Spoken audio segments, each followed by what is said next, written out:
Yes, you can. All right. All right. Okay, all right.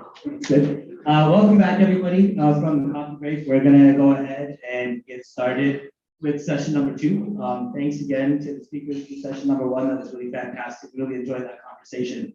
So, we talked about that we're doing a lot in terms of policy here in Chicago and Illinois. We're really, setting the stage and setting the bar on decarbonization. But it isn't just our government and our think tanks and our institutions that are doing it.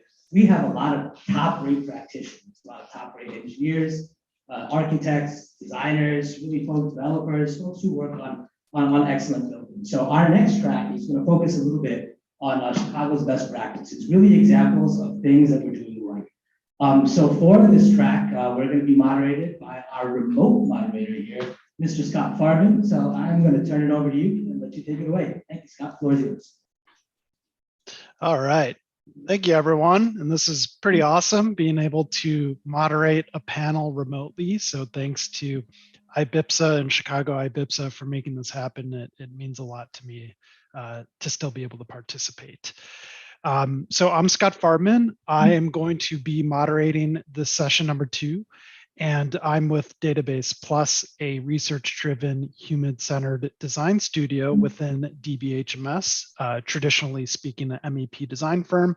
We've got a really crackshot team of panelists today to be discussing the carbon footprint of Chicago and some of the awesome work and analyses that they're doing. So let's move on here. So we got 3 fine people. We have Luke Long with SOM, and he's going to be talking about embodied carbon and some of the excellent research that he's doing from the design and practitioner side. We have Amy Jewell with Elevate Energy. We heard from Sandra, another part of Elevate, but Amy is going to be talking about how the city is doing in terms of benchmarking. She's been a long-time participant of the Chicago Benchmark Ordinance.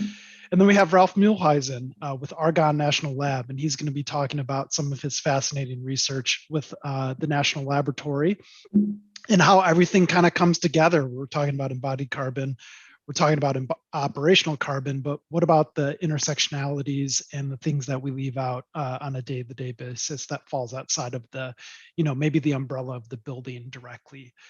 So with that, I am going to pass it back to the local crew. I just briefly went over the agenda, but embodied carbon, measuring carbon in Chicago, and then carbon interdependencies as well. So we're going to start with Luke. Let's let him fire up his presentation locally, and then we'll go into Amy after that. So I'm going to relinquish my screen, and we'll get into it. Thanks, everyone.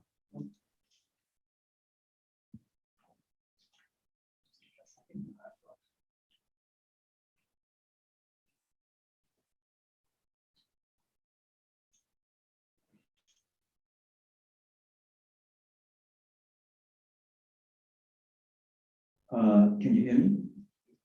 Yeah.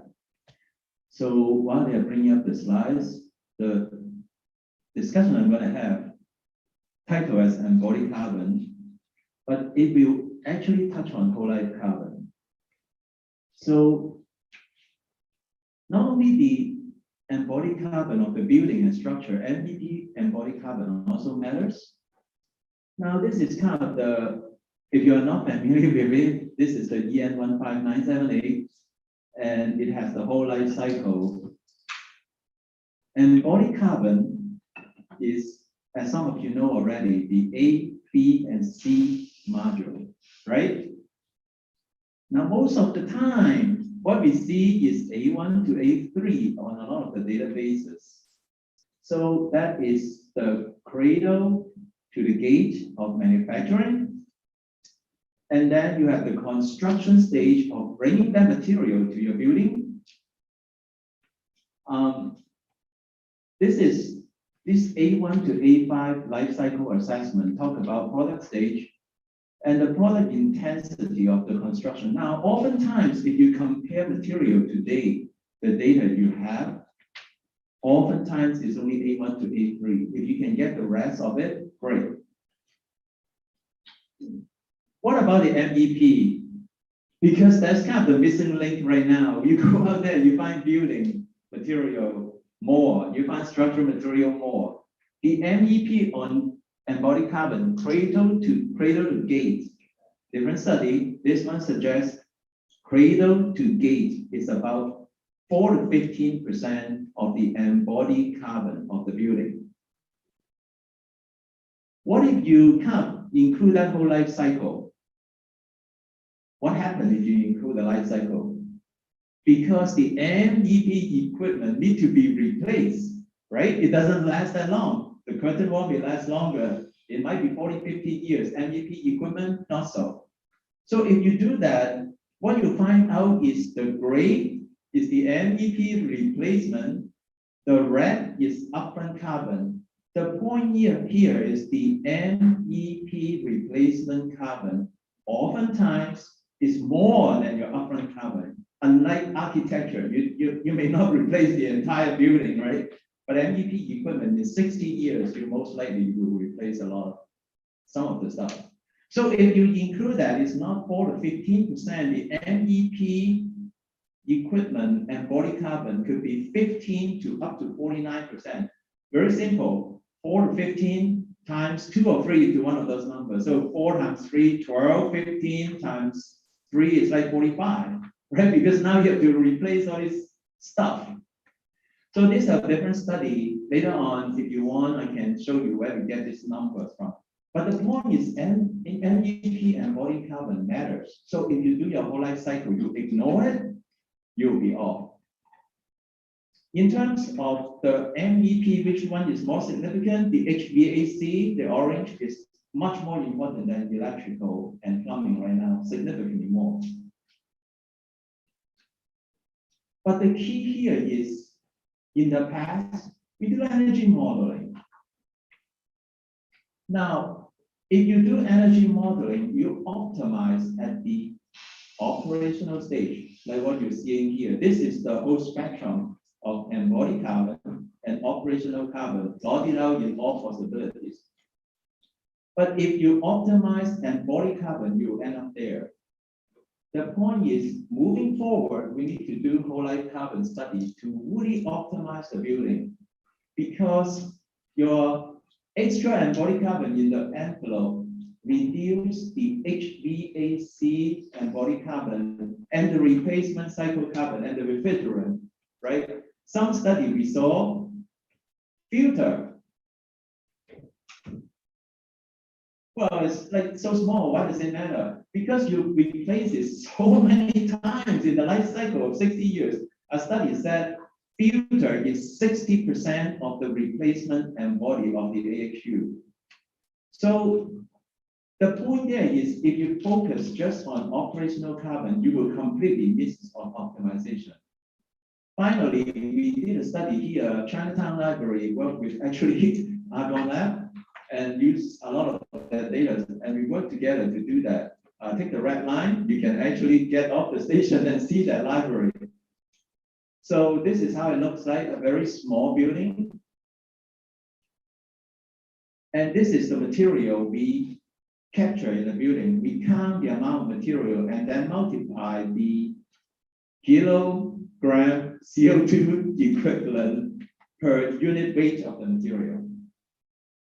So what we find out is, if you just include the initial carbon of MEP, the total building is 789. With the refrigerant, which is the kind of red 171, include all the replacement, a big part of it. What if now we include the MEP equipment replacement? It will be like this. Significantly more, the number jump up to 1,000, roughly about 1,000 kilograms CO2 equivalent per meter square. But you can see refrigerant is still 171.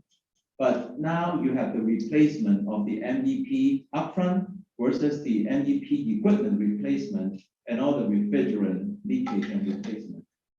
So the point there is, number one, MEP carbon matters, sometimes quite a bit.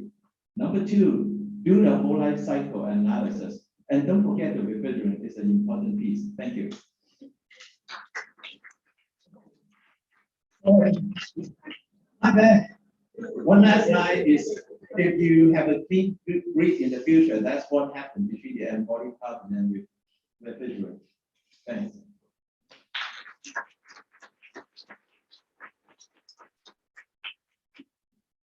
All right, thanks so much, Luke. All right, while we wait for the slides to come up for my section, I'll introduce myself. I'm Amy Jewell, and I work for Elevate. For those who are here this morning, you might have heard Stephen Henry, who also works at Elevate. But we're a nonprofit based here in Chicago with a mission of ensuring that everyone, no matter what community you're in, have access to clean energy, heat, and water. We work on a variety of energy programs and as well as other programs around clean water, affordable water, and environmental health, for example. So in a previous life, I worked at the mayor's office in the city of Chicago. I worked quite a bit on energy benchmarking. So I'm going to talk a bit about that today. And I should say Elevate is still involved in the Chicago Energy Benchmarking Ordinance. Elevate works to provide a call center for people who call in with questions and then supports the city directly on certain aspects of implementing the ordinance. So Elevate is still involved in supporting the ordinance.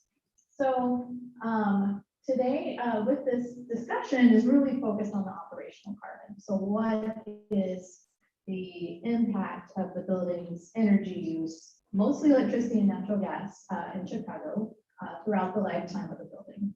So I'm going to talk a little bit of an overview about what is Chicago energy benchmarking, and then a little bit about how carbon is measured through this process, as well as some recent trends and COVID impacts as well. So what is it? It is an ordinance that was passed almost a decade ago, believe it or not, and then initially implemented over a 3-year period from 2014 to 2016. It applies to almost every building in Chicago, 50,000 square feet and larger. We're not just talking about city-owned buildings, but any building. So residential, multifamily, commercial offices, retail, etc. There's just a few exceptions, mostly industrial buildings that are exempt from this ordinance. It requires the property owner, and they can delegate this, of course, to a property manager, to complete a few steps every year. They have to collect data on whole building energy use, enter that data into a free tool offered by the US EPA called Energy Star Portfolio Manager. And then once the data is in that free tool, they send the data electronically every year to the city. And so this, and every 3 years, so you have to record it, collect the data, report it every year. Every 3 years, there is an additional data verification step, and that's in place just to make sure the data is high quality, useful information for everybody. Many cities have these ordinances. This has been around for a little while. You might have heard about this in the Midwest, in the city of St. Louis, Minneapolis, also in our region, Evanston had a similar ordinance, New York City, many others as well. The city, what are they supposed to do? Well, every year they publish key data on every building, and they create an annual report showing some overall trends. Sorry, a little bit got cut off there. So this here is a screenshot of what that looks like. You can go online to a place called the Chicago Data Portal, and this shows individual data for every single building that complied with the ordinance. You can also look up and see if the building hasn't complied with the ordinance as well. So that's published every year by the city. On the left, and in addition, the city publishes an annual report, as well as, if you don't have time to read that, one-page infographic. So you see the example here from 2020. That just gives a high-level summary of how many buildings reported, what are the trends that they're seeing, what does energy look like in some different sectors, etc. Also, on top of this, there was a new addition implemented in 2019, the Chicago Energy Rating System. So that's this, sorry if I don't have a pointer on here. That's this image to the right. Okay, there we go. All right. That is green. It's not red. I like that. So we're green here. Yes. So this is the Chicago Energy Rating System. Every building that reports will get a rating between 1 and 4 stars for the Chicago flag, of course, based on some of their energy metrics. If they don't report, they get 0 stars out of the 4, and then buildings are required to post this in a prominent location. So with all of this, how is carbon measured in this system? So I did dig into that a little bit. But basically, the goal of this system is to report and provide transparency on energy use. But with that, the tool that's used, which is called Energy Star Portfolio Manager, does calculate carbon or GHG emissions based on the energy use that is consumed. Of course, mostly electricity and natural gas in Chicago. There is also a large district cooling system and any other fuels, but those are a little bit more rare, like propane or wood or anything like that.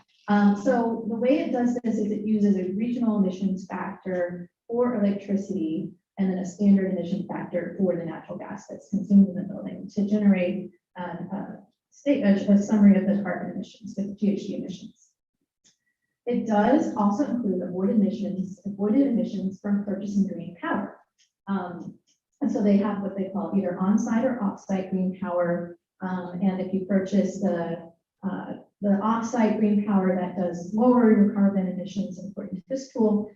One interesting thing about it is the building owner must own the renewable energy credits for the on-site green power.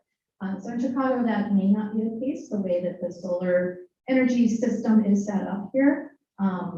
If you participate through one of the state-funded programs, you may not own the RECs. But that's just a quirk of how the EPA considers this. And there is detailed technical guidance. I have a link, and I believe we're going to share these slides. So you can click and read through all the detailed information on how they measure the carbon. There also is a new tool.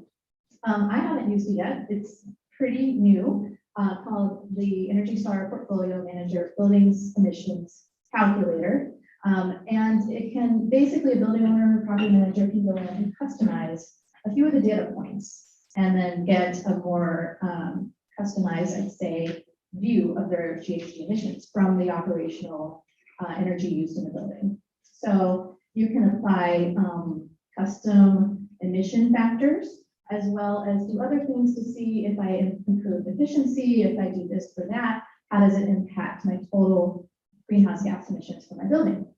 You can forecast emissions, you can make changes, and you can even have data automatically sent from your portfolio manager, which you're using anyway to report to the city every year, into this tool, and then make some customized calculations. So that's pretty cool.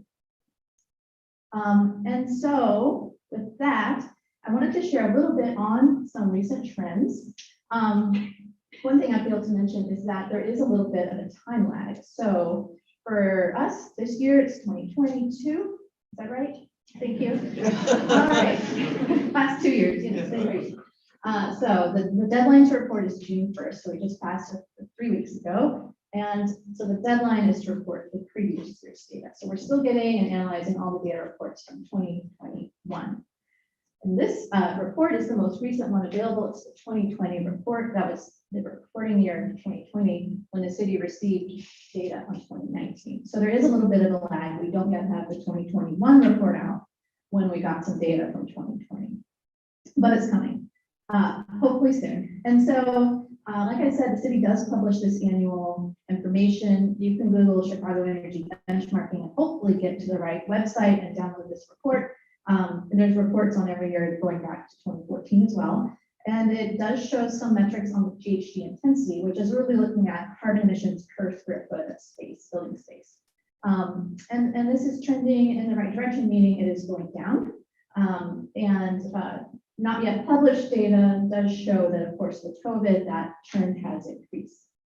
So what that means is over time, I know it might be tough to read, but it's from 2016 to 2020. Again, that's the reporting year. So this is data from 2015 to 2019. Sorry that gets so confusing, but we are overall seeing energy use per square foot and GHG intensity or GHG emissions per square foot going down. The different colors are different types of building uses. So we have healthcare, retail, lodging, colleges and universities, offices, multifamily, and K-12 schools. So interestingly, the energy use per square foot and GHG emissions per square foot have gone down overall across this time period, even before COVID. So that's been a good trend to see. And again, some COVID impacts to this ordinance. We don't yet have the data published, but so far, I believe there is information that energy use, of course, did go down slightly in 2020, especially in certain building types, as you can imagine, like offices. And then in 2020, data verification was waived, but all reporting was still required. So reporting can all happen remotely. You don't have to go anywhere to request the data or input it into a computer.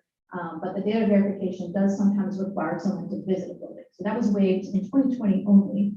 It's now required again in 2021 and 2022. And then the compliance rate did go down slightly. And I think that's pretty clear. That's due to COVID and the pandemic taking precedence over other responsibilities. We don't yet have it out there, but looks like it's going to go back up for 2021 and 2022. There were also some, you can get an exemption to this ordinance. I forgot to mention that for a few things, like if your building is vacant, has full occupancy, and those types of exemptions did go up due to COVID. Hopefully that will also get resolved or go back to kind of average levels soon. And so one last thing I wanted to mention is this field does continue to evolve and how to measure energy and carbon in buildings. And I think we've heard a little bit about the concept of a building performance standard, which is something we don't have here in Chicago, but could be in the future, who knows? So New York does have a building performance standard in place, which does require properties to hit certain benchmarks of energy use or carbon use per square foot over time. And so they created a new tool called the carbon emissions calculator that's specific to New York City. But it's kind of just an interesting tool to check out and play around with. It does support that city standard, the city's building performance standard.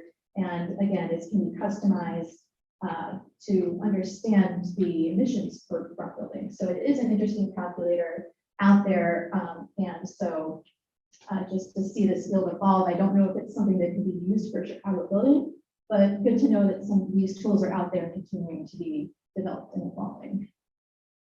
And that was all for today. This is my contact info. I think I'm going to pass it to Rob.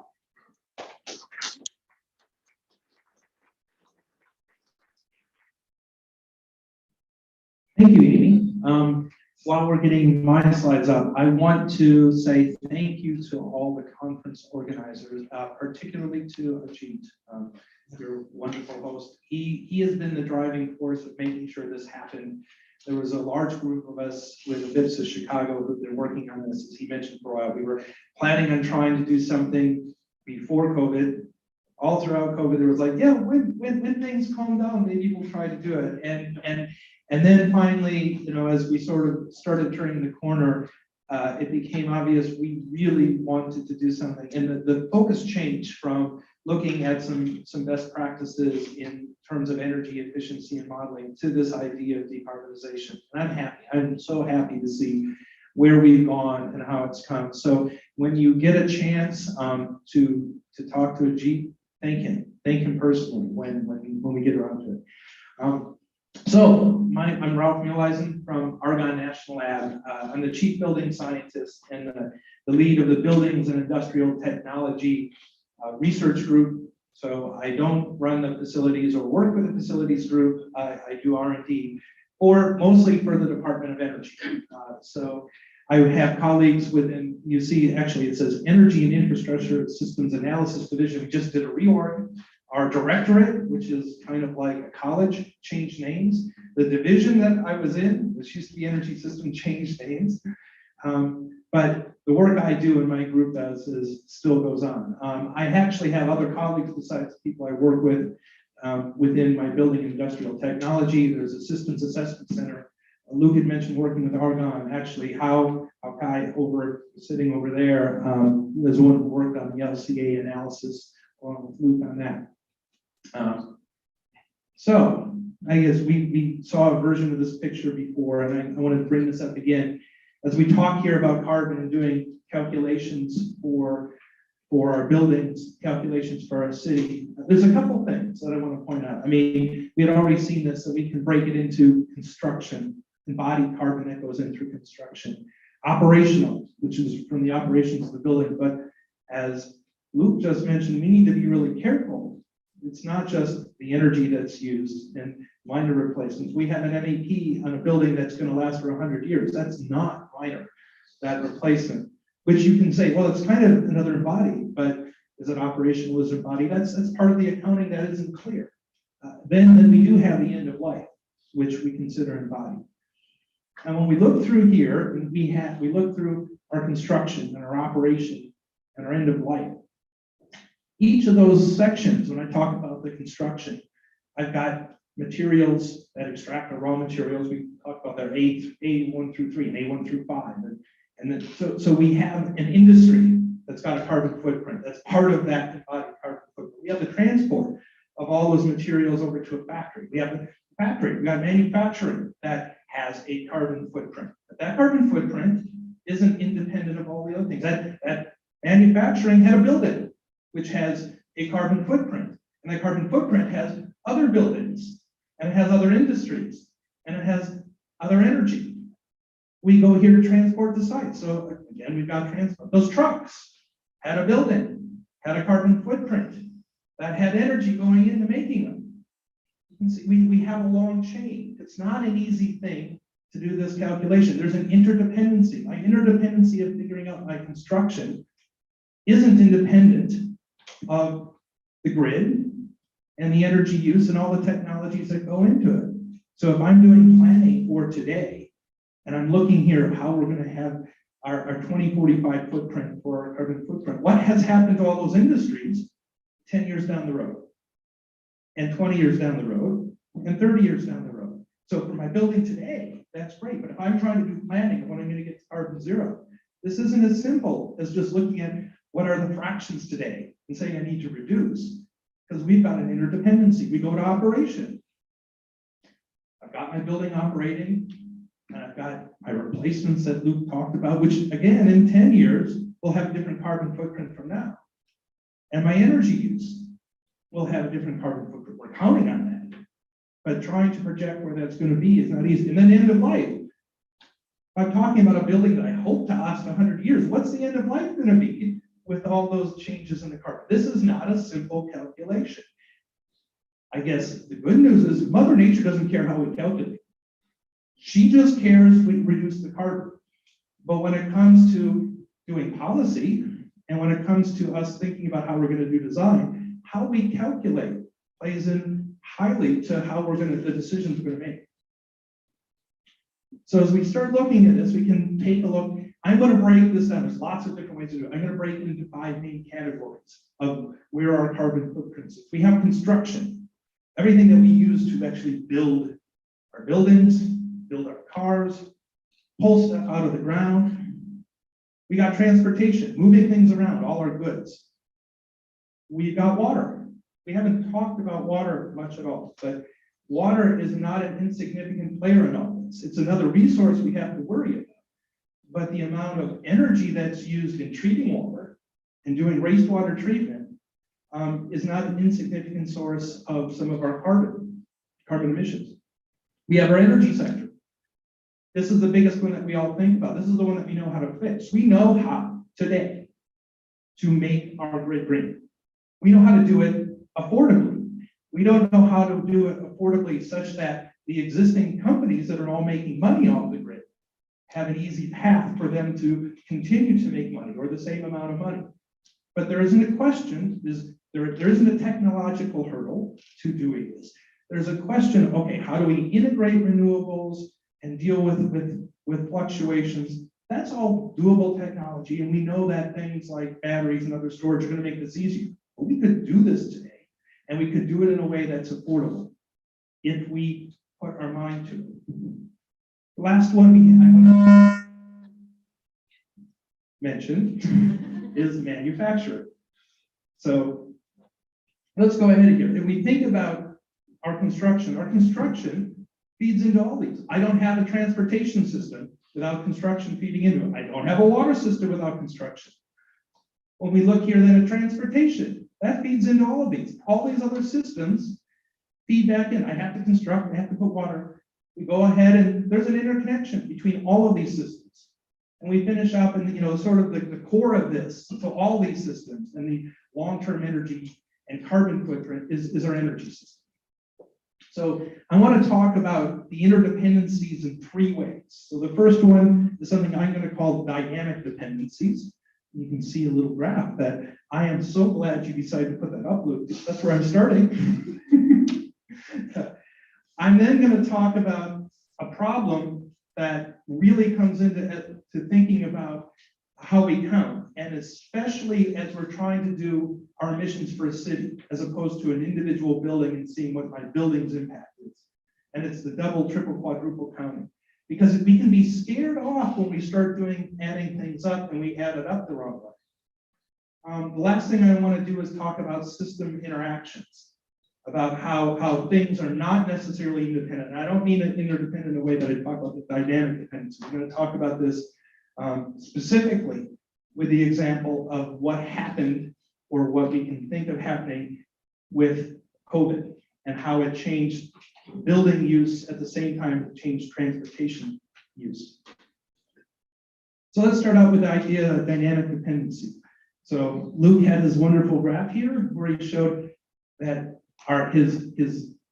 the design here for the library had a carbon footprint, which 31% is this embodied carbon refrigerant. And right now, using today's grid, you look at it 69%. But when you clean up the grid, if we had a grid, we'd be reducing at 69%. So 69% of today's carbon footprint operational has to do with the grid.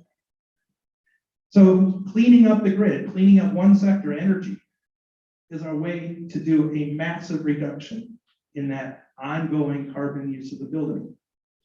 When we clean up the grid, though, this number of 21% and 10% is likely to change too. It's not going to stay the same, at least for all the companies that have energy going in to that grid and that red footprint and that blue footprint. I've got a dynamic system. What happens when the manufacturing that goes into the hardware MEP goes from natural gas to some magic electrification? Not easy. That is the work that Department of Energy is doing to try to get off natural gas to hydrogen or some 8,000 stage heat pump that will let us get up to industrial temperature. That refrigerant. Those refrigerant numbers assume that we are still using the refrigerants of R410. We know people are working toward new refrigerants, and we know that not only the labs, we know Train and Carrier and all the MEP manufacturers are trying to find ways to get lower GHG refrigerants into the systems and make them work. And that is going to happen. I have no doubt. This isn't a technological hurdle like trying to get fusion working. That's 10 years down in the future. We will have better solutions so that when we look here in 50 years, this refrigerant should be 0. This red embodied carbon should be a much smaller number. So that's a dynamic dependence tells us that as we clean up the grid and as we clean up the other sectors, our benefits are going to be bigger than we're estimating today. So this is good. This is a good form of interdependence. Well, let's look at if we try to do accounting. If I am a building owner and I'm looking at the impact of my building, this idea of a life cycle of following down the path of what my building does, what the components do, what all those manufacturing did is the life cycle analysis that Luke talks about. That's the right way.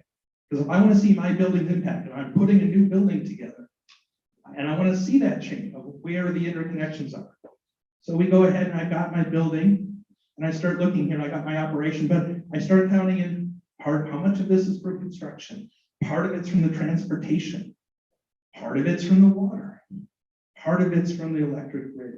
Part of it's from manufacturing. That's great. So now I want to go ahead and continue on down the path. If I am, and I'm the building owner, I look at this and say, okay, each of those has a carbon footprint. Now the problem comes, what if I'm the city? I'm the city, I want to add up the energy of buildings and the carbon footprint of buildings. And I want to add up the carbon footprint of my manufacturing. And I want to add up the carbon footprint of my construction and my water and my transportation. Well, here's my buildings, but I already added in part of construction. I counted it when I counted my building as a building owner.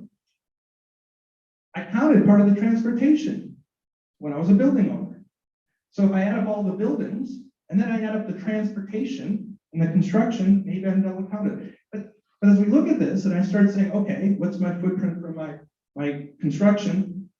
That construction company and that car manufacturer, the truck manufacturer, they all have the same footprint. So they go ahead and when you get numbers from them, they've done the same analysis. And what's the construction that goes into me? And so I go down a level and then keep going around the circle. So you want to go down and say, okay, what's the input to that construction? That construction is another one and another one. And pretty soon you've double, triple, quadruple counted those carbon footprints. So you need to be careful when you make goals and you're trying to say, what is happening within my city? I can't use the approach of starting from the building and seeing all the interdependencies, because I'm going to double count when I then try to count up construction within my city and the transportation within my city. You have to do it differently.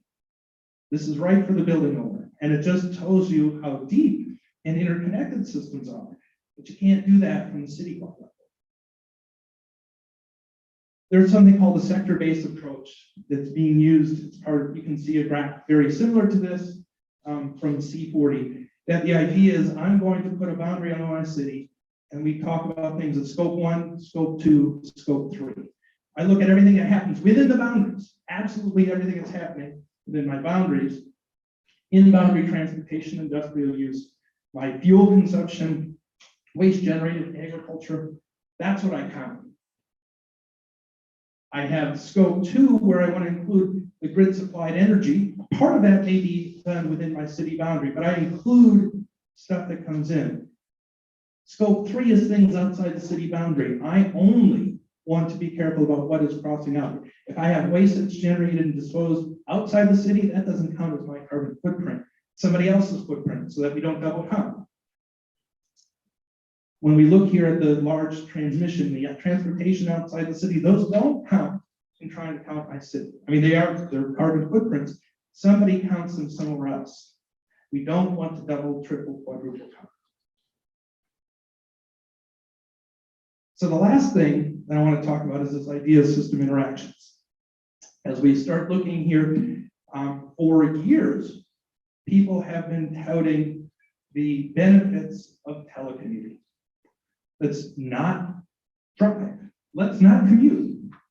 Let's go ahead and when we do this, and people's cars aren't out on the roads, and all that gasoline isn't going to, the carbon impacts are going to be enormous.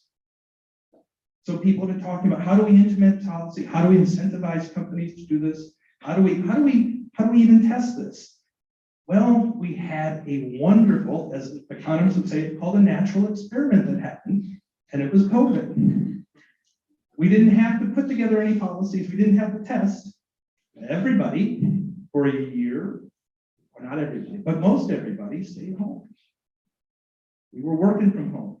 We had a natural experiment.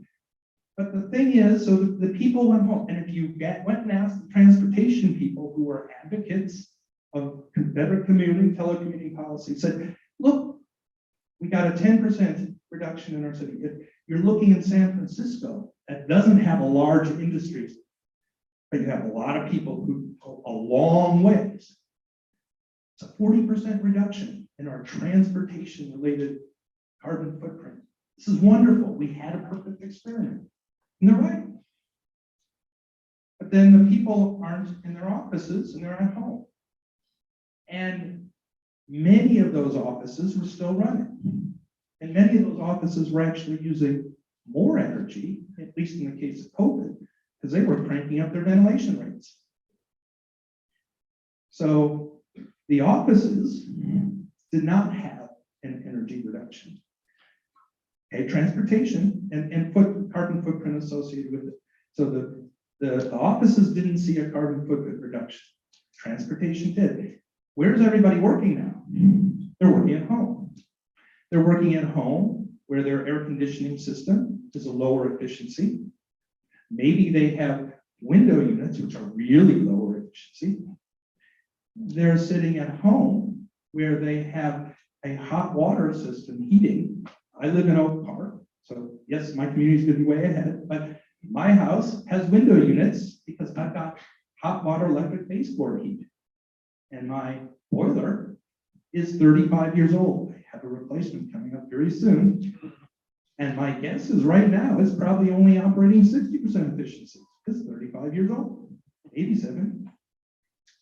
I know that the central heat plant where I worked, and when I wasn't home all day and I didn't have my thermostat keeping me warm, when I was working at Argonne and I got a central steam plant that uses cogen, I was a lot higher than 60% efficiency in my heating when you take up that extra energy. So Argonne was still running. My computers are actually still in my office and I'm working remotely. And I'm down in my basement trying to keep warm. So my footprint went up. And when you see those numbers from next year, the residential footprint, which we only really capture in the larger multifamily, the residential energy and carbon footprint numbers are going to be going up. So transportation went down, buildings went up. And this isn't to say we have anybody to blame, but the point is, don't go ahead and make the claims of, this is a perfect example of why we should be telecommuting when you haven't looked at the secondary impacts. So we're in the process actually right now of putting together a set of energy models that couple to our transportation system where we can do the models of before COVID, after COVID, and then the impacts on the building offices. And you just need to be running several 100,000 building energy models and several 100 million transportation runs. so it takes a little bit of time to put together the models and to do the coupling. But we will actually have hopefully numbers for you to see that the difference, the impact wasn't what you were hoping, and you need to think about this if you're going to be making policy changes. And with the takeaways that I want you to get here is carbon accounting is hard. It's really hard. Interdependencies do not make this any easier. But they can lead to great gains, especially in many sectors at once. We want to be careful to avoid double counting. And we need to understand our system interactions. And if I had one sort of really big thing that as I was putting this together and thinking about electrification, buildings and transportation, through decarbonization and decarbonization of the grid, this is a huge bang. It's a bigger bang than we talk about. As much as we talk about how this is important, this is even bigger when we look at these system interdependencies. And the questions here that come up of how is it that we now provide charging to all those multifamily people? Those multifamily people do not have a gas station in their house now. They don't have a gas station on the road. If we get to not little plug-in hybrids that have to be plugged in every day, but we have 500 miles, you charge this up the same way going to a gas station. Now there's definitely an equity that the single family owner has a convenience that the multifamily person living in an apartment doesn't have. But don't say we can't go and say have a electric car policy. If we got electric cars that have 200, 500 mile ranges, and we have a place that they can go and charge, just like a gas station. And what are the gas station owners going to do? Well, maybe they have electric plugs. There's a transition that can happen. There's opportunities in doing this electrification. So I guess that wasn't part of my talk, but I was here in front of you, so I have to proselytize. And with that, I'm going to give this on back to Scott, and he can start asking us some questions.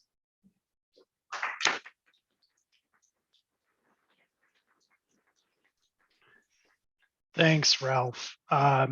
Amy and Luke, those were all excellent presentations. Hopefully everyone can hear me all right. And I am going to fire up the first question while everyone's sitting down. We have about 15 minutes to discuss. And Ralph, you closed with some thoughts on secondary impacts.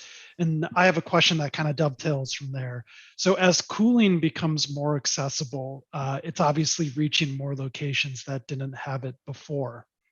How does this change or evolve the impact our buildings are going to have on the environment. And this isn't just for Ralph, please, anyone who Yeah, wants to jump in. that's a great question. That's a question of that as we talk about policy and equitable policy of electrifying with cooling building stock that has nothing now. It's like, that's a problem. It's a carbon, it isn't a carbon footprint problem if we make a clean grid. The small amount of footprint that we're going to get from actually adding HVAC that doesn't exist is it's there. It's a small impact. This is not something that should make us rethink that policy. It's way more important that the communities that are disadvantaged and now don't have anything and are going to have to deal with the problems of more hot weather, more extreme weather because of the stupid carbon policy we've had in the past. It's more important that we get them a better living condition than worry about that small change as long as we're able to decarbonize the grid. Decarbonizing the grid says that is not a problem. That's an opportunity. That's actually an opportunity because at the same time we provide that cooling, we're able to go ahead and move to a better way of providing heat, which is something else. Yeah, I agree with that. I don't have much to add except, I think cooling and it is an equity issue. It is a health issue. Sandra mentioned this morning a situation, and it has happened in the past, especially with seniors who don't have access to cooling. It can be deadly, and it's extremely tragic, and it's avoidable. So just wanting to keep that in mind as well. But many of the older building stock often might have a furnace or boiler system for heat and the cooling. You can add the heat pump, and then it provides the heating as well as the cooling, super efficient.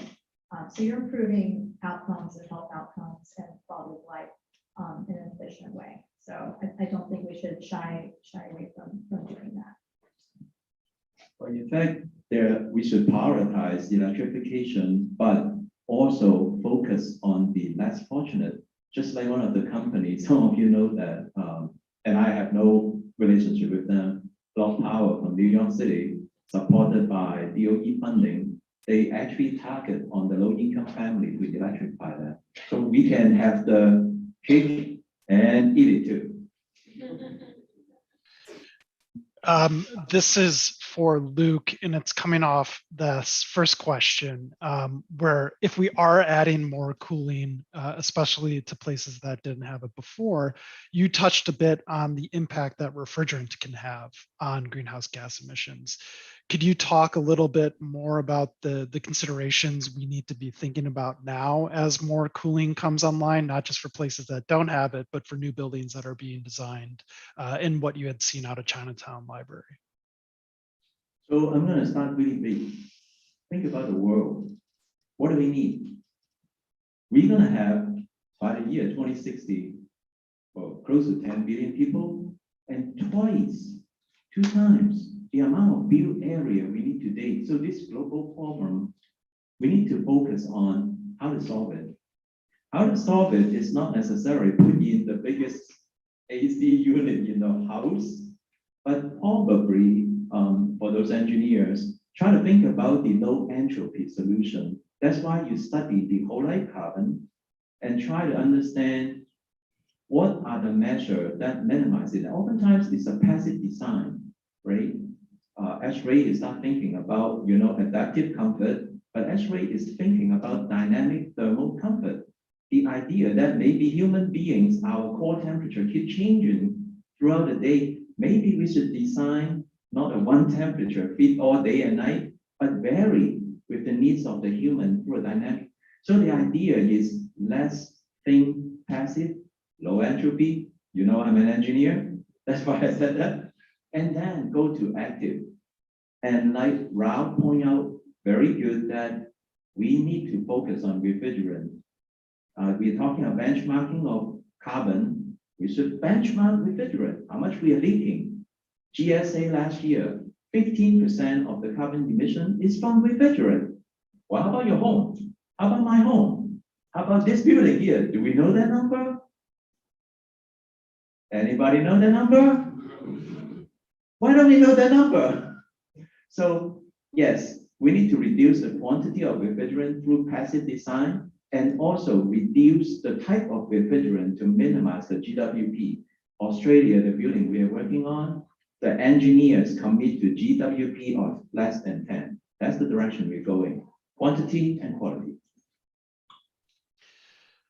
Luke, could you just mention what the GWP is of typical refrigerant used today? GWP is global warming potential, and Ralph actually mentioned earlier, today, a lot of the heat pumps actually use 410A, right? It's 2088, that's the number we did for the Chinatown Library. So yeah, it's carbon dioxide, GWP is 1. In fact, if you look at all the material we use on the Chinatown Library, refrigerant, GWP is like the highest compared to just about everything at 2088. Amy, you can hold on to the microphone, so I'm going to ask you a question. Thanks for giving us the updates on the benchmarking ordinance. Curious on your thoughts about what Luke had mentioned. Do you think adding some additional criteria, maybe how much recharge of refrigerant occurs annually, is that something that's in the cards? In terms of reporting to the city? Yeah. Interesting. I haven't heard of any cities doing that. We could be the first. So I don't know the answer, but I will say something I didn't mention in my talk that's important is you can use the same tool, Energy Star Portfolio Manager, to measure your water use. And it's not required by the city, but some building owners have been doing that and they voluntarily report that. So there is some data there, and it's growing on water use in the building sector. And I know that's continuing to be an area of focus, but I don't know about requiring the data on refrigerants. That would be interesting. Cool. Speaking of water data, maybe I'm an outlier, Ralph, but I'm just, I'm taking less showers than I was before going into the office. I don't know about anyone else. Yeah, I actually was going to mention that there's a lot more people taking showers in long baths at home now that they're working from home. Ralph, I want to ask you a question. I was participating in DBHMS was in the Chinatown Library in conjunction with Luke, SOM, and Argonne. And after doing a number of these LCAs, you learn pretty quickly that it is a quite complicated process. And my takeaway from your presentation was it's even more complicated than I previously knew. So, what's your recommendation to building practitioners and people on the analysis side? My takeaway is start making carbon reductions now, maybe worry about the accounting later, but what could we do to maybe be more accurate or approach it differently? So I guess one of the things is trying to help support and by practitioners asking for the tools that can do a better job. There are a number of commercial tools that those of you who are designers use. One of the difficulties is the transparency of the data going in. When you're trying to do this larger scale account, where does that come from? What I do know from looking at the larger holistic data analysis is Argonne has been developing a tool that was originally designed for transportation, and some of you may know, called GREET, greenhouse gas and regulated emissions, and it used to be in transportation. It's now that T has a new meaning, it's technology, because of the overlying interactions and as part of trying to look at electrification of the transportation system, the model grew to include the grid. It already included sort of the beginnings of manufacturing, but as the tool grew out to be able to do a better job of predicting grid, that's sort of taken into account. And we have some funding, we're doing some work now to apply this to other building tools, which is part of how Argonne got involved as part of this process here. And I think it's a matter of the most important thing isn't the actual interface and the tool, is the fact that the data that go into it are updated regularly between private industry and the federal government giving support, but all those data have a very clear path to where they come from. It's all open and accessible for people to double check. So I think one of the core things here is making sure whatever tool you're going to use has a verifiable data chain and provenance for where the data comes from, because that's where you get the confidence that it's working. And the other thing is that it can be kept up to date. A tool that has data from 2008 is so out of date in trying to estimate what is your concrete emissions and construction, or because of the changes in transportation and electrification and cleaning up the grid that's going on. So this may be in the margins, you're off by 5%, 10% right now, but that adds up when you're doing this over the entire building lifetime. Thanks for that response, Ralph. That was really great. Amy, on the Chicago benchmarking data, we have a great benefit of being tied to Energy Star scores and Portfolio Manager. How are those reports going to evolve as the grid changes and evolves with some of the CEJA legislation? Do we need to be more proactive about the source emissions reporting, or is that going to happen kind of automatically behind the scenes? Yeah, I think that does happen automatically. So the Energy Star score is a score on a scale of 1 to 100 that buildings receive when they enter all their data into the Portfolio Manager tool. It is one of the key metrics the city publishes for every building every year once they report. Not every building can get an Energy Star score for some technical reasons, but I think something around 75–80% of buildings that report can get a score. And it's just another easy to see number benchmark for your energy use. It actually is not based on carbon emissions, but really it goes back to the energy use per square foot of the property. But you can look at that GHG emissions number when you're looking specifically at carbon. And as I mentioned in my talk, it does calculate your carbon based on regional emissions factors. Looking at the country is separated into these e-grid regions and sub-regions. So it looks at the sub-region, I believe, and it pulls the emission factor for an entire sub-region where we're located. So over time, as Illinois and some neighboring states start to rely more on renewables and decarbonize the grid, you will see those emissions going down. But to get a more accurate number, I do think it makes sense to look at that new tool I shared info about, the EPA emissions calculator tool. You can get some very specific emissions numbers for Illinois and see what that, how much that is starting to decarbonize.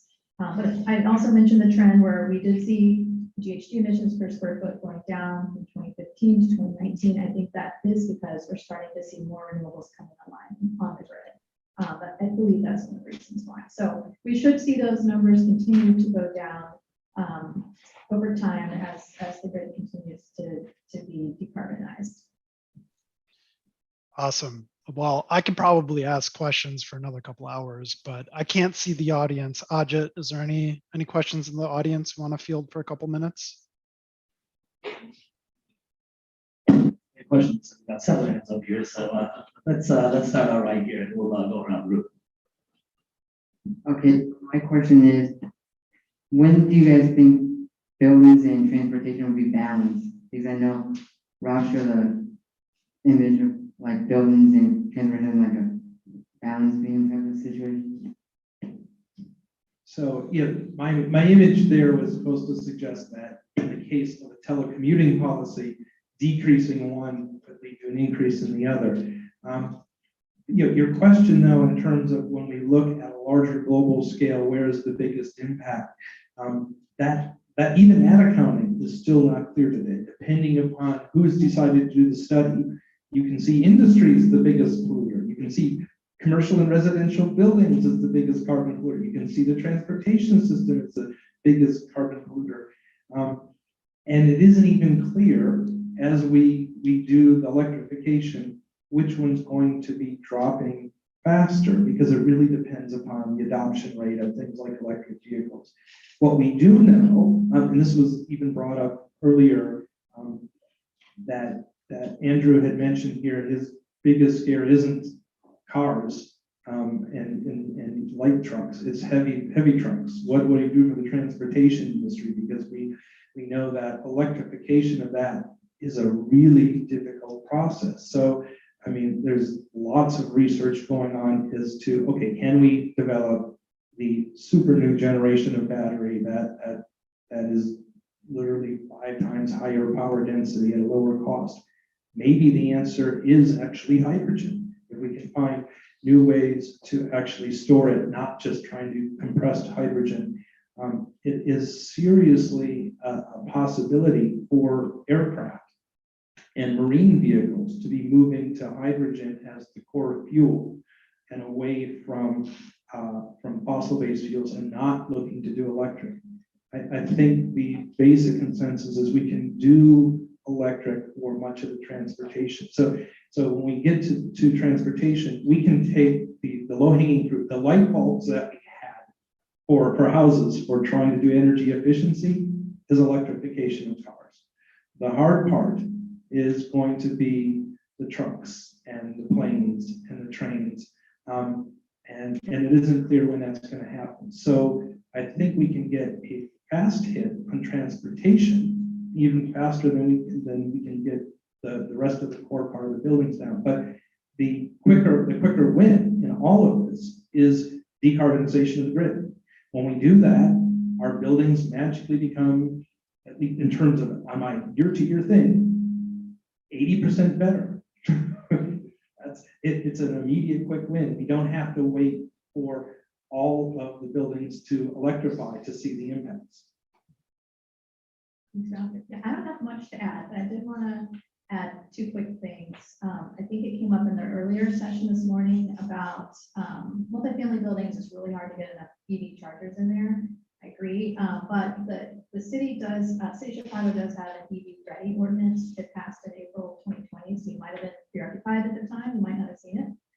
It does require for new development, 20% of parking spaces have to be EV ready. You don't have to put in the chargers, but you have to make sure that infrastructure is there so you can just add a charger when it's time. So moving in the right direction, 20%, maybe that's not enough, but it's a start. I'm going to look at it completely differently.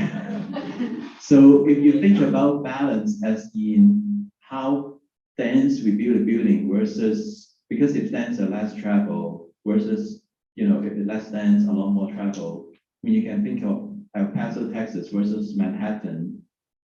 And all the study indicate is a kind of one of this curve, and you might have seen it in the past, but that is transportational. If you look at operational carbon, it's also like that. But we don't have the embodied carbon data like what Ralph talked about. If we feed the embodied carbon data now into that curve and plot all the major cities around the world to see if it's still a J curve, because the past, what we've been finding out is the kind of the better density. You don't have to be El Paso, Texas, nor Manhattan. It's somewhere around the European city like Paris. That's kind of the nice density of minimal, well, I should say optimizing the transportation with the energy consumption. But we don't have the embodied carbon data to inform that. But now we can potentially do it. It's helped by 30. France is helped by 32-hour work weeks, so you have more time to walk to work. I just have one question real quickly here. Amy, just real quickly, the Chicago benchmarking ordinances has these 4 stars.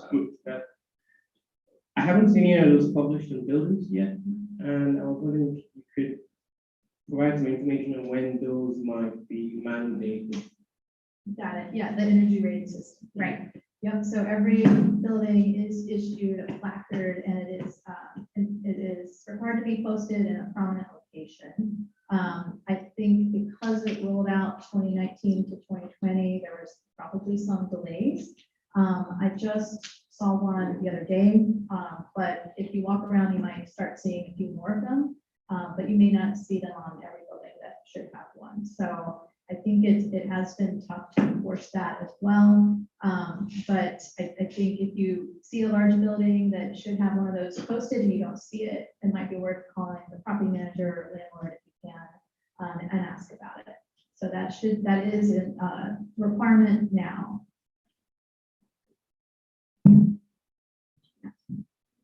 I have another question about energy benchmarking. So the city currently requires any building over 50,000 square feet to submit. Was that just a you got to start somewhere number? And when can we expect smaller buildings to also be required to do that? Yeah, great question.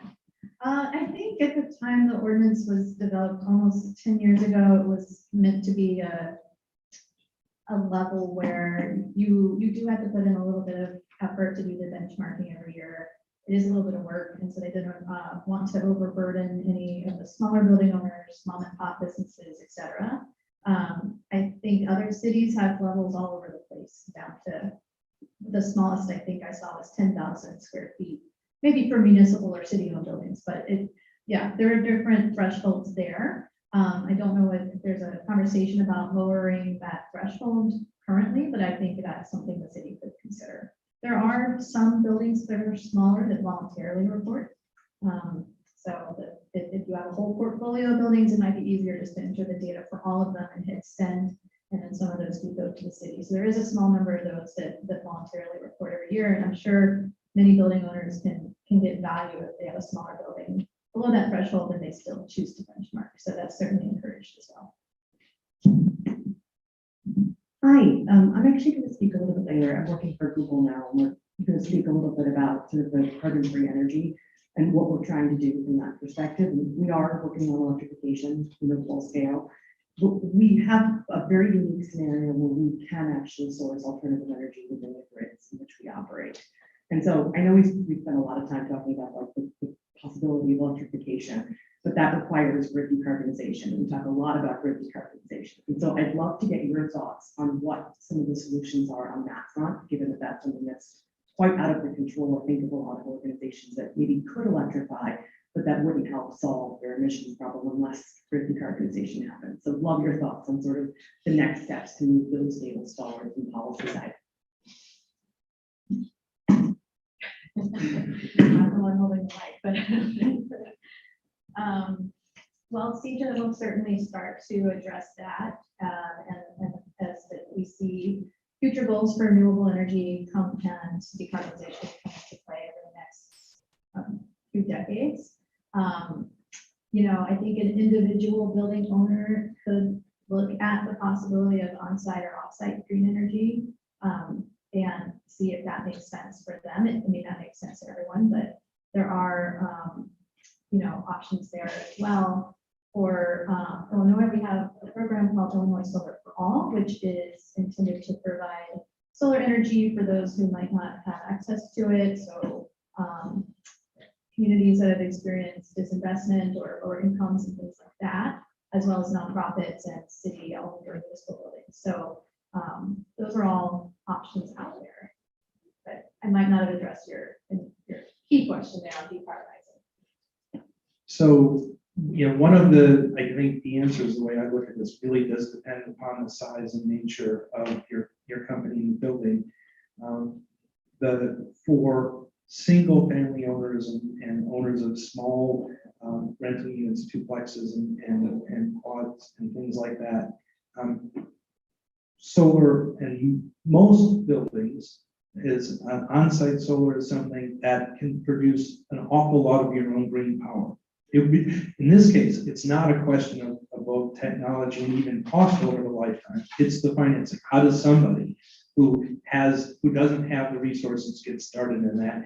And that's not to say that's not a problem. That's a massive problem, but that is a different problem because it's money should be made available in some way. Revolving loans, on-bill financing are ways to come up to solve that problem. With building types that tend to be low rise and big footprint, talk about distribution warehouses where you don't have high intensity manufacturing. Even when we get to data centers, it can be a surprising large fraction that you can have. So one of the answers here is how do we get started? it is a matter of anytime you're talking a new building, you start having is how much can you get that's local solar. That is an answer. And if you start with that as a premise, and maybe there has to be some regulation for commercial buildings of certain types that would policy that advocates that, then we make sure that, oh, we actually have southern exposures up here as opposed to a construction that doesn't have enough southern exposure to give us that footprint. That's only a partial solution, and it doesn't answer the full question, but I think a combination of policy that to make sure that that becomes part of our building code, and financing can help part of it. But I think Luke may have a different answer. This is one way you get three very different perspectives. Actually, I really like the question. I think it's a really good question. And I actually don't have a whole lot of different answer compared to Ralph. I do agree that having renewable on site is important. Tall buildings like Chicago, you're not going to get to net zero, but having 10 to 20% at least. I think it's in China. Okay, I might be wrong, but China's new code starting in April 1st require on-site renewable by code. Just a matter of how much, but oftentimes it's 5 to 10 to 20%, around that range. But the idea to create that demand on the PV and then demand for that offsite renewable, as you know, is a demand supply drive down forces create that market change. I think that's important. The other part of that is understand the real time carbon emission number that we all need to do. You probably saw this new startup in New York City that offer up to thousands of dollars if you're willing to give your car battery to them, to let them give it to the grid or charge your car to their timing. So you can imagine if they make money, how about my building? Why can't I do that? Why do I give it to them to make money? So I think to understand that and to minimize the price and make money, that sounds pretty good. And Luke, if I may quickly add a comment to what you just mentioned. Actually, there is a renewable energy credit market where you can purchase RECs without installing any solar panels or any power plants. That's what we give you the most flexibility at the moment.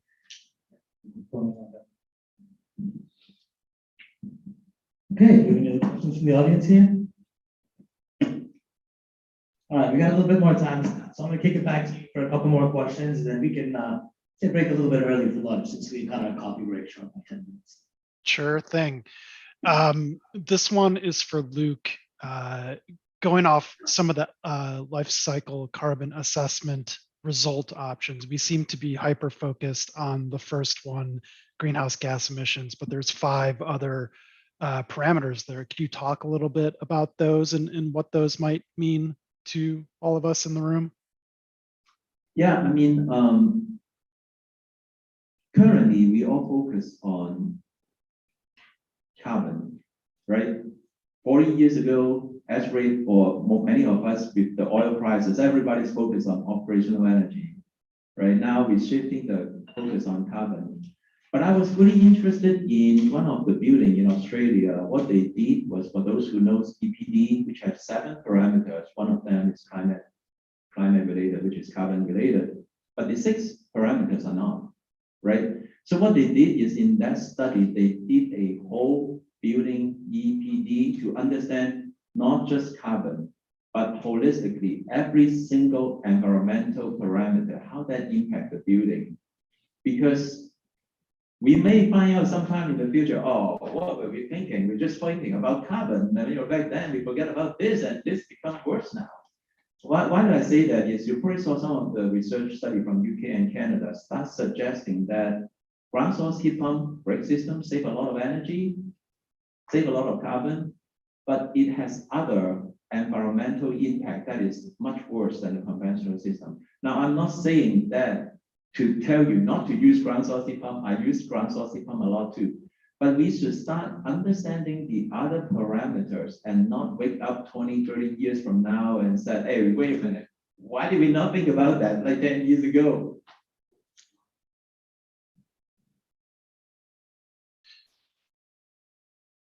Thanks, Luke. Yeah, I think it's pretty easy to forget those other categories, and they are pretty critical to ensuring, sustainability across the environment holistically.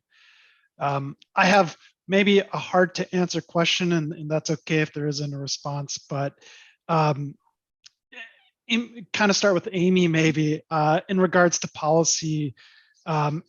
Any possible concerns with, if ridership on public transportation continues to drop or stays low? Is there anything to worry about on the policy side there about improving the efficiency of those systems from a carbon emissions perspective? And maybe that could even dovetail into certain building sectors like office and other things. If use case goes down, what happens to the policy around those specific sectors? Yeah, I think that's a really good question, and it feeds into Ralph's at the end of his presentation about you might make the assumption that because transportation emissions are down, you're lowering your carbon footprint from telecommuting, but that maybe isn't true because of the building emissions at home going up. And so related to that is we do know that ridership is down on some of the public transportation systems. It's starting to come back up, I believe, but we definitely don't want to see that at all being used to make the case, well, we should not invest in these systems. These are still critical systems and they should be invested in and provide a lifeline to so many people to be able to get around. So we should continue investing in those systems and looking at the same time for ways to decarbonize them. I know there's continuing research and looking into electrifying the Chicago Transit Authority bus system and different tests underway regarding that, where you can put the chargers and how long the bus can go between charging and all of those things. And I think that's critical work that hopefully is going to continue, as well as looking at ways to strengthen the rail system. Unfortunately, Scott, as a member of working at the national labs, I'm not allowed to suggest policy. If you give me a policy, I can analyze different policy options and tell you which is the best. I can say that there could be policy in this area, but I'm not allowed to suggest policy. So I'm going to pass this over to Luke. Yeah, I mean, I don't know much about policy. I'm an engineer. What do you want? But I can only tell you what we're seeing. Like some of you know that, right? In California, AB 2446, I thought it's progressive. They start requesting any building about 25,000 square feet. It could be 50,000. I could remember the number wrong. But they require A1 to A5 reporting of the building. I thought wow, that's pretty amazing, right? They could pass a law like that. It's right now past the assembly. Some of you know that. In UK, I thought the City of London is nice because they have this actually whole life carbon target, not just like City of Boston has the operational carbon target to go to zero. There, they have their whole life carbon target. Right now, it's about 500 to 600 best practice, 1,000 like the baseline, 1,000 kilogram CO2 equivalent per square meter to ratchet down to zero. I thought that's kind of also very progressive. So yeah, I can only tell you what I saw. I have no idea how to do policy. That's okay. I think maybe one more question I'm thinking about, and then we could start to wrap up.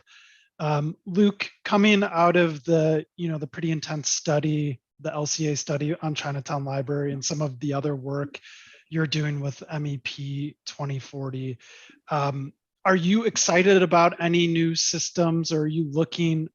How has what you've learned in these past studies informed some of your, future investigations or system decisions and things like that?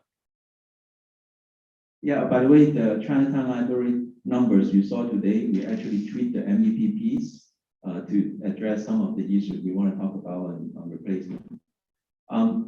In terms of systems, there are at least a couple of things happening. I thought it's interesting. One is working together. Like, what the concept. So the idea of, in this case, is like the city of Shanghai. Now, I understand, by the way, I grew up in Hong Kong, so I'm familiar with that part. And I understand the heavy-handed government sort of thing is kind of, right? But the city of Shanghai actually has thousands of buildings on one BMS platform. I mean, if you think about, you can optimize the electric system on one building and optimize it. Think about now you have the ability to optimize that whole thousands of buildings in Shanghai. So your optimization possibility gotta be higher, right? So the ability of that is they put all those in one platform so they can real-time track the carbon emission and start demand limiting. So if you're a hospital, you're gonna get power, but if you are, well, I gotta be careful. But if you are not like critical buildings, then maybe your priority is lower, right? So that has a common good element in there, and I don't know who can do that. That is in a city scale, big scale. On a small scale, I think I'm going to go back to the human being and the passive design of a human. Do we really need like so like we try to understand how to minimize the energy and health of a human at a very local level. So you will see more of this dynamic thermal comfort. I talked about it, and also how do you do we really need to condition the entire office when you're just sitting at your desk, for example? What if you can localize the heating and cooling? So I think it's that sort of thing that is in our mind a little bit, and also the health piece. The health of the nation consumes a lot of energy. It's not on our radar, but as you know, the population about 60 years old in another 12, 30 years in this country, 1/3 of our people will be about 60. Huge amount of energy is going to spend on their health. To keep them healthy today in an environment is super important. So we've been looking at ways to improve buildings to make that happen. So that's coming through. Yeah, Amy or Ralph, any technologies or systems you're excited about? Yeah, actually, yeah. I was just getting the microphone. So I think the two things Luke hit on one, and this actually does go back to greening of the grid, is really essential. The interaction of electric vehicles, buildings, and the grid to be governed as a holistic system, so that you can do energy exchange, energy where it needs to be, when it needs to be, because it is a difficulty of integrating the grid, and things like large scale chargers where you have an electric bus that plugs on and all of a sudden you have a megawatt load that turns on. This is not an easy thing. It's the sort of thing that melts down a substation when it wasn't designed for it. It is a problem that is real in terms of control that will be difficult to handle. But there's research and demonstration going on right now. We see it through other areas of the world, but going on here in the United States in different areas of the country, of trying to interconnect buildings and electric vehicles in the grid to demonstrate how to make this work. But one of the things in terms of new technology is actually moving away. We talk about we're trying to get rid of greenhouse gases. We don't even have to be thinking of electricity as the way that we do this. There's research going on into using chemical potentials to provide heating and to provide cooling. There's actually a very old technology that's used in some commercial buildings called absorption chillers for providing chilling. Most of those use things like ammonia, and they're not necessarily a thing that translates down to home use. But there is research going on right now with startup companies trying to come up with new ways. I'm working with one at Argonne that is looking at saltwater solutions, and instead of high pressure, you actually pull a small vacuum and you let chemical potentials move heat, and it can be beyond groundbreaking.